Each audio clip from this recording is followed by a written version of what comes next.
नमस्ते। आज हम बात करने वाले हैं वास्तु के एक बहुत ही खास, एक बहुत ही पावरफुल एनर्जी फील्ड के बारे में। ये वो जोन है जो हमारे कह सकते हैं ख्यालों को हकीकत में बदलने की ताकत रखता है। मतलब जो भी हम सोचते हैं, प्लान करते हैं, उसे असलियत में कर दिखाने की जो पावर है, वो यहीं से आती है। अच्छा, कभी ऐसा हुआ है कि कोई ब्रिलियंट आइडिया दिमाग में आया, एकदम शानदार प्लान बनाया और फिर कुछ पता ही नहीं चला? मतलब शुरू तो किया, पर बीच में ही फोकस खो गया या काम अधूरा ही रह गया। हम सबके साथ होता है ना? तो कभी सोचा है कि ऐसा होता क्यों है? वेल, इसकी वजह ना हमारे आसपास के माहौल में, हमारे घर में ही छिपी हो सकती है। तो इसका जवाब है सुग्रीव। नहीं नहीं, ये कोई इंसान नहीं है, ये है एक एनर्जी फील्ड, एक वास्तु जोन। ये वो पावर है जो आप सोचिए बचपन में पढ़ाई से लेकर बड़े होकर अपने करियर में सक्सेस पाने तक हर काम को अंजाम देने में हमारी मदद करती है। तो चलिए इस कमाल के एनर्जी फील्ड को ना थोड़ा और करीब से समझते हैं। तो सबसे पहले ये समझना जरूरी है कि जब ये एनर्जी फील्ड यानी सुग्रीव जोन एकदम बैलेंस्ड होता है तो हमें इससे मिलता क्या है, कौन सी कमाल की पावर्स हमें मिलती हैं, आइए देखते हैं। तो देखिए, जब सुग्रीव जोन बैलेंस्ड होता है तो सबसे पहली चीज जो मिलती है वो है एग्जीक्यूशन की पावर। मतलब सिर्फ सोचना नहीं, बल्कि अपने आइडियाज को असलियत में उतारने की ताकत। इसके अलावा सही और गलत की जो परख होती है ना, एकदम क्रिस्टल क्लियर हो जाती है। मानसिक शांति और मजबूती मिलती है। और जो सबसे गहरी चीज है वो है विवेक, यानी अच्छे और बुरे में फर्क करने की वो समझ जो हमें सही रास्ते पर रखती है। अब इस जोन की इम्पोर्टेंस को समझने के लिए ना एक बहुत ही मजेदार पौराणिक कथा है, और ये कहानी आपको बताएगी कि घर में इस जगह को इतनी इज्जत क्यों दी जाती है। तो कहानी शुरू होती है एक महान ऋषि से, जिनका नाम था दध्यांगथर्वन, और उनके पास था यूनिवर्स का अल्टीमेट नॉलेज, जिसे कहते थे ब्रह्म विद्या। लेकिन यहाँ कहानी में एक ट्विस्ट आता है। देवराजेंद्र ऋषि को एक भयानक धमकी देते हैं। वो कहते हैं, अगर ये ज्ञान किसी और को सिखाया तो मैं तुम्हारा सर काट दूंगा। लेकिन दो दिव्य जुड़वा भाई थे, अश्विनी कुमार, जो देवताओं के वैद्य भी थे। वो ये ज्ञान पाना चाहते थे। तो उन्होंने ऋषि को बचाने और ज्ञान हासिल करने के लिए एक बहुत ही क्लेवर प्लान बनाया। उनका प्लान वाकई कमाल का था। देखिए उन्होंने क्या किया। सबसे पहले उन्होंने ऋषि का असली सिर हटाकर उसे संभाल कर रख दिया। फिर उन्होंने ऋषि के धड़ पर एक घोड़े का सिर लगा दिया।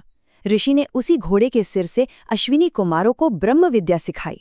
अब जैसा कि इंद्र ने कहा था, वो आए और उन्होंने उस घोड़े का सिर काट दिया, और आखिर में अश्विनी कुमारों ने ऋषि का असली सिर वापस जोड़ दिया।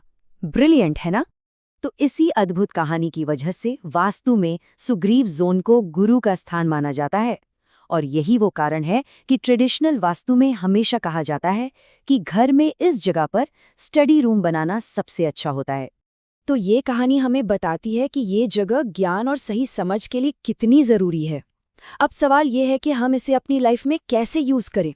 तो चलिए अब ये देखते हैं कि हम ये कैसे पहचानें कि कहीं हमारे घर या ऑफिस में ये इम्पॉर्टेंट एनर्जी फील्ड वीक या इम्बैलेंस तो नहीं है। ये टेबल सुग्रीव जोन की 3 स्टेट्स को एकदम साफ साफ दिखा रही है। जरा इस पर नजर डालिए।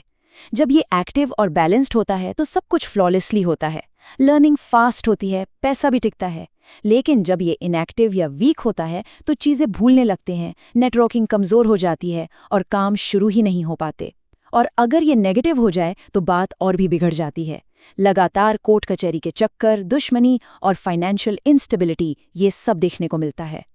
तो सवाल ये है कि ये इम्बैलेंस होता क्यों है, इसके सबसे आम कारण क्या हैं? वास्तु के हिसाब से इस जोन में टॉयलेट होना, किचन होना या फिर मेन डोर का होना, ये सबसे बड़े दोष माने जाते हैं। इनके अलावा अगर यहाँ डार्क या लाल जैसे फायर एलिमेंट के रंग इस्तेमाल किए गए हों तो वो भी इसकी एनर्जी को डिस्टर्ब करते हैं। लेकिन अच्छी बात यह है कि इन प्रॉब्लम्स के लिए आसान और असरदार वास्तु सॉल्यूशंस भी हैं। तो चलिए उन पर एक नज़र डालते हैं। देखिए, अगर इस जोन में टॉयलेट है तो ये सबसे सीरियस प्रॉब्लम्स में से एक है। ये बच्चों की पढ़ाई और नए आइडियाज को इम्प्लीमेंट करने से रोकता है। इसका उपाय ये है कि टॉयलेट सीट के चारों तरफ जमीन पर लोहे या स्टेनलेस स्टील की एक पतली पट्टी लगा दी जाए। बिल्कुल वैसे ही अगर यहाँ किचन है तो ये एक तरह से हमारे ज्ञान को जला देती है और लीगल ट्रबल्स को बढ़ा सकती है। इसका सल्यूशन क्या है? अपने गैस स्टोव के नीचे एक पीले जैसलमेर पत्थर का स्लैब रख दीजिए। तो ये तो हो गए दोष दूर करने के उपाय, पर हम इस जोन की एनर्जी को और अच्छा और पावरफुल भी बना सकते हैं। कैसे? आप यहाँ माँ सरस्वती या हयग्रीव की तस्वीर लगा सकते हैं। इसे एक प्रॉपर स्टडी या प्लानिंग रूम बना सकते हैं। कोई भारी सा पीले रंग का वेस या कोई गोल्ड कलर्ड ऑब्जेक्ट रख सकते हैं। ये सारी चीजें इसकी पॉजिटिव एनर्जी को एक्टिवेट करती हैं। तो हमारा गोल क्या है? हमारा गोल है इस जोन को इसकी आइडियल स्टेट में लाना, एकदम बैलेंस्ड और पावरफुल। और जब हम ऐसा कर लेते हैं तो रिजल्ट्स कमाल के होते हैं। प्लान्स बिना किसी रुकावट के पूरे होते हैं। जो कुछ भी सीखते हैं वो दिमाग में बैठ जाता है, और सबसे ज़रूरी फाइनेंशियल स्टेबिलिटी बनी रहती है। यही इस जोन का सबसे बड़ा रिवॉर्ड है। एक तरह से आप इस जगह को अपनी लाइफ के सारे प्लान्स का हेडक्वार्टर समझ सकते हैं। और ये तो सीधी सी बात है, अगर हेडक्वार्टर ही क्लियर और एनर्जेटिक होगा तो सक्सेस का रास्ता तो अपने आप साफ हो ही जाएगा। तो आखिर में एक सवाल के साथ छोड़ता हूँ। कहते हैं कि हमारा एनवायरनमेंट हमारे दिमाग को शेप देता है ना? तो ज़रा सोचिए, आपकी जगह, आपका घर या आपका ऑफिस, वो आपको क्या करने के लिए कह रहा है? क्या वो आपके प्लान्स को पूरा करने में आपकी मदद कर रहा है, या फिर अनजाने में ही सही उनमें रुकावटें डाल रहा है?